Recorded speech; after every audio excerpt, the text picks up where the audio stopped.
Bonjour à tous et bienvenue dans notre drôle d'Europe qui n'en finit plus de dérouler le fil interminable du Brexit.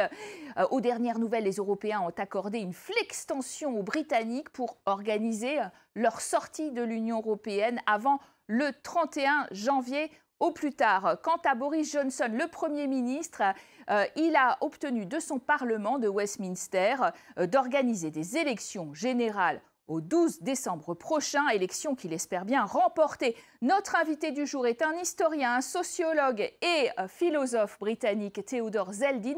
Il nous parle de cette Grande-Bretagne profondément divisée. Toutes les nations sont divisées, vous les Français aussi. Et pour bien comprendre ce qui se passe en Angleterre, il faut se souvenir que les Anglais sont fiers de leur sens de l'humour.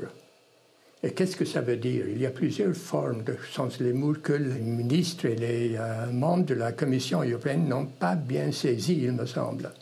Il y a bien sûr l'humour d'Alice au pays de merveilles, il y a Dickens avec son compassion, mais aussi il y a l'humour de M. Johnson. On utilise l'humour en anglais pour beaucoup de raisons différentes, mais aussi pour cacher la vérité, pour éviter de donner une réponse. Et donc, quand on demande aux Britanniques pourquoi vous aimez Johnson, on répond très souvent, ce n'est pas sa politique, ce n'est pas ce qu'il propose, c'est qu'il nous fait rire. Donc nous avons besoin de rire en dépit de tous nos malheurs. Le 29 octobre, après 3 votes, Boris Johnson a réussi à décrocher la tenue d'élections législatives, probablement pour le 12 décembre, anticipé. Donc, c'est bien. Pourquoi faire? Eh bien, pour éviter la réalité également. Parce qu'on sait que les partis sont divisés à propos de Brexit. Donc, une élection pour élire des partis, ça ne résout rien. On ne sait pas ce qui va se passer.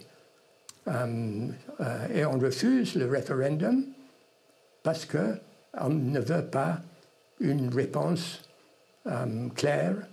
On s'est posé des questions beaucoup à l'occasion de ce psychodrame du Brexit qui se jouait aussi à Westminster dans votre Parlement, sur votre démocratie parlementaire et en particulier avec la crainte maintenant que le 13 décembre, le lendemain des élections, vous vous réveillez à nouveau avec un hung parliament, c'est-à-dire sans majorité.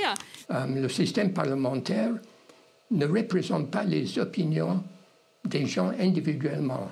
Si vous demandez aux gens maintenant, comme on l'a fait, qu'est-ce que vous pensez du Brexit, une grande majorité disent je n'en sais rien, il faut partir, on n'aime pas les Européens, peut-être, puisque tout va mal, on doit changer.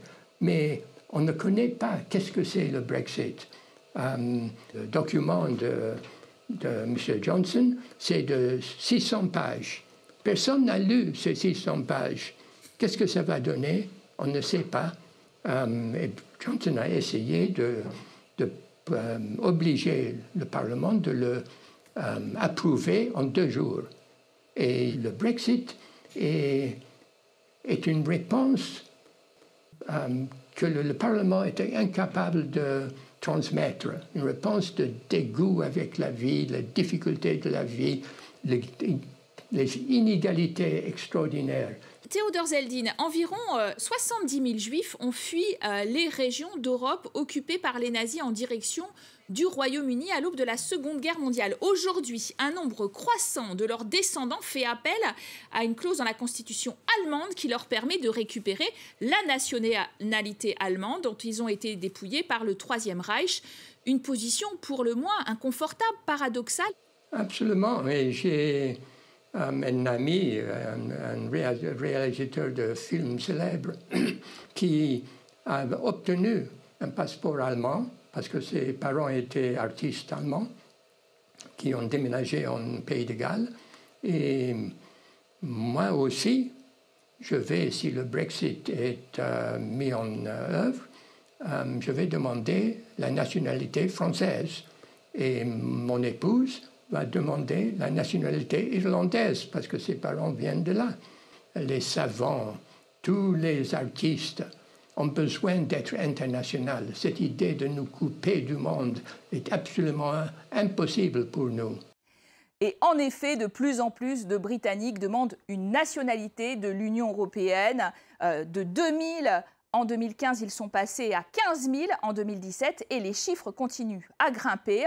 Les nouveaux passeports britanniques ne porteront d'ailleurs pas la mention Union européenne. Mais pour savoir si ces Britanniques vont rester encore longtemps des citoyens européens, il faudra bien regarder les élections générales du 12 décembre prochain. Et au-delà, bien sûr, à Westminster, le fameux vote sur l'accord de sortie négocié par Boris Johnson. Bref, un chemin encore tout à fait semé d'embûches sur la route du Brexit pour notre drôle d'Europe.